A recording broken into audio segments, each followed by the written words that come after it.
คือเสียงหัวมันนั่งพักก่อนนั่งพักก่อนไปนั่งพักก่อน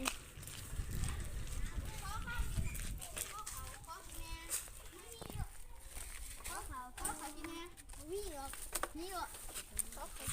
นี่สิมาว่านะนี่นี่ออกจากน้ำเพื่อนกูนี่นี่ด่ะนี่ด่ะนี่ไปปะได้เงินอยู่2,000หัวได้เงิน2เดี๋ยวแทบมื้อนี้ได้ทุกไลน์มื้อนี้ได้ทุกไลน์เนาะ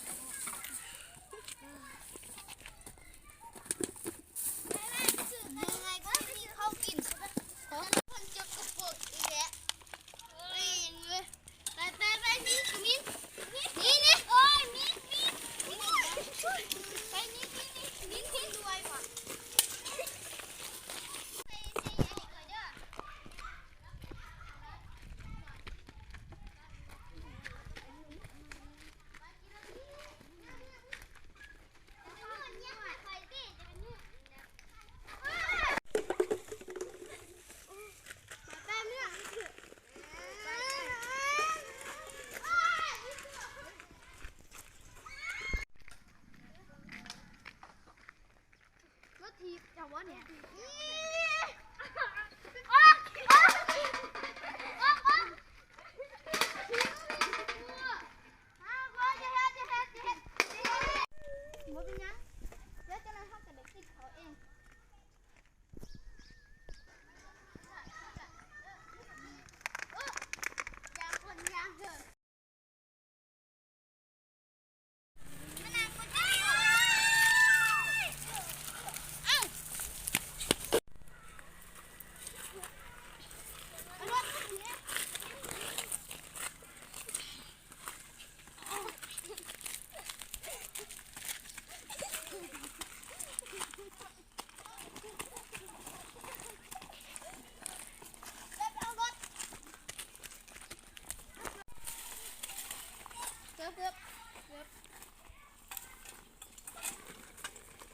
ขวาดมาให้เนาะ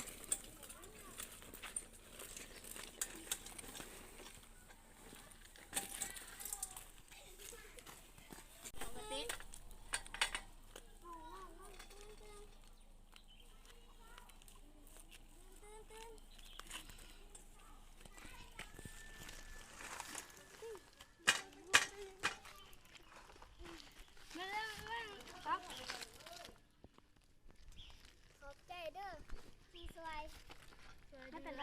เราเป็นยังหรอเป็นยังเธอน่าจะเฮ็ดแบบนี้ก็หัวข่อยเด้อถึงหัวข่อยสิจนถึงหัวข่อยสิจนแต่ข่อยก็มีหากินมีบ่นอนอยู่จะบ่ต้องเฮ็ดความเฮ็ดแบบนี้ต่อไปเด้อพี่จะรอดก็ความหวังหัวข่อยเอาดูเจ้านี่แป้งให้แล้วเนี่ยไปเถอะเธอน่าจะเฮ็ดแบบนี้เด้อขอโทษด้านที่คอยเฮ็ดกับเจ้าแบบนั้นบ่เป็นยังแต่ตอนนี้ต่อไปคอยสิบ่เฮ็ด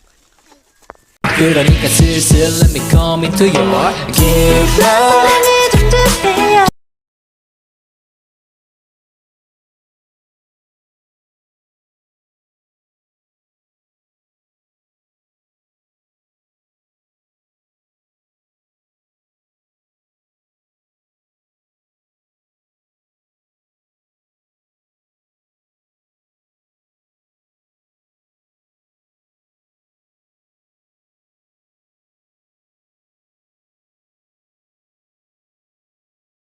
그러니까 슬슬 let me come into your heart Give love